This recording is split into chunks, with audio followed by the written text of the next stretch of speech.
Thanks, Doug. Like Brooks, our next speaker won 16 consecutive Gold Gloves. 14 times he shared a Gold Glove season with Brooks.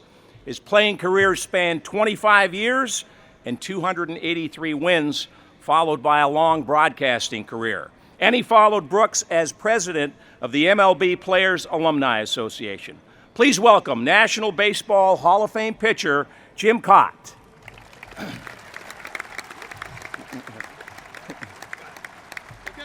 Jim. Thank you. Thank you very much. On behalf of the Major League Baseball Players Alumni, and now 20,000 or more members, I'm here to extend our sincere condolences to Connie, Michael, Chris, Diana, and the entire Robinson family.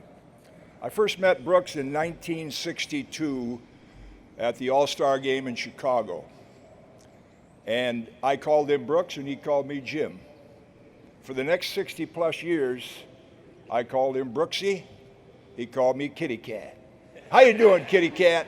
How you doing, Brooks? I'm doing fine. Of course he was. He was always doing fine. Brooks was a humble, genuine, and sometimes inconspicuous superstar in our game. If the scouting report came out on Brooks, power, speed, arm, he probably fit in the average category. But Brooks had skills that you couldn't measure. Doug referred to some of them. Fast reactions, lateral movement, great footwork, and somehow he had the ability to transfer the ball from his glove to his hand. I don't think I ever saw him pick up a ball barehanded. And from all kinds of body angles, he could throw the ball over to Boog and get him by a step. It was magical to watch. He was not an imposing figure in uniform. He wouldn't fit the profile of today's players, which incidentally I'd like to say, because I know some of the current Orioles are here and want to congratulate them on their East Championship. I hope you go a little farther. But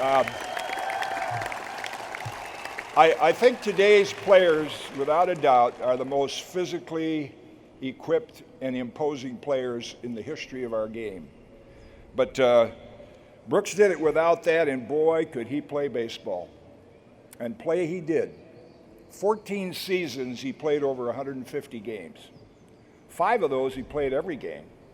And that 1970 World Series you referred to, which was kind of his coming out party, he probably played 170 games that year. And we hear a lot about his fielding ability. You don't hear enough about his hitting. So I'm here to tell you from personal experience, I faced Brooks Robinson more than any other hitter in my career. And he got more hits off me than any other hitter in my career. And as Jim Palmer and I talked this past week, he had the ability, particularly against me, to find the middle of the ball with the barrel of the bat, no matter where I threw it. And as Jim said, winning run on ninth, winning run on second, bottom of the ninth, you want a single to center, Brooksy's your guy. He'll get it. And you know, usually when a hitter has that kind of success against a pitcher, you want to make him move his feet, take away some aggressiveness, maybe even throw it up in here, push him off the plate. I couldn't do that to Brooks Robinson. He was the face of our game. I thought if I knocked him down, it'd be like knocking down Santa Claus or Mother Teresa. But I paid the price for it. Brooks was the ideal person to take over as president of our alumni. I was the president in the few years in the late 80s. Brooks was the president for 33 years. And when we had 600 members back in the late 80s, we now have over 20,000 members of the Major League Baseball Players Alumni. And I think a lot of that is because when the fans saw Brooks Robinson is the face of this organization, I want to be part of that. So I think we're very indebted to Brooks' tenure with the Alumni Association. And for his family, we're here for them too. I know my wife Margie, we were so honored to sit with Brooks and Connie at the Rawlings Gold Glove Awards dinner for many years. And Margie has said to me on more than one occasion, Connie Robinson is the most beautiful and lovely woman I've ever met. I think there's thousands here that probably feel the same way. So in closing, I want to say, Brooksy, if you were standing right here, this is what I'd like to say. Obviously, you were important to the Orioles. You were important to the city of Baltimore. You were very important to the game of baseball.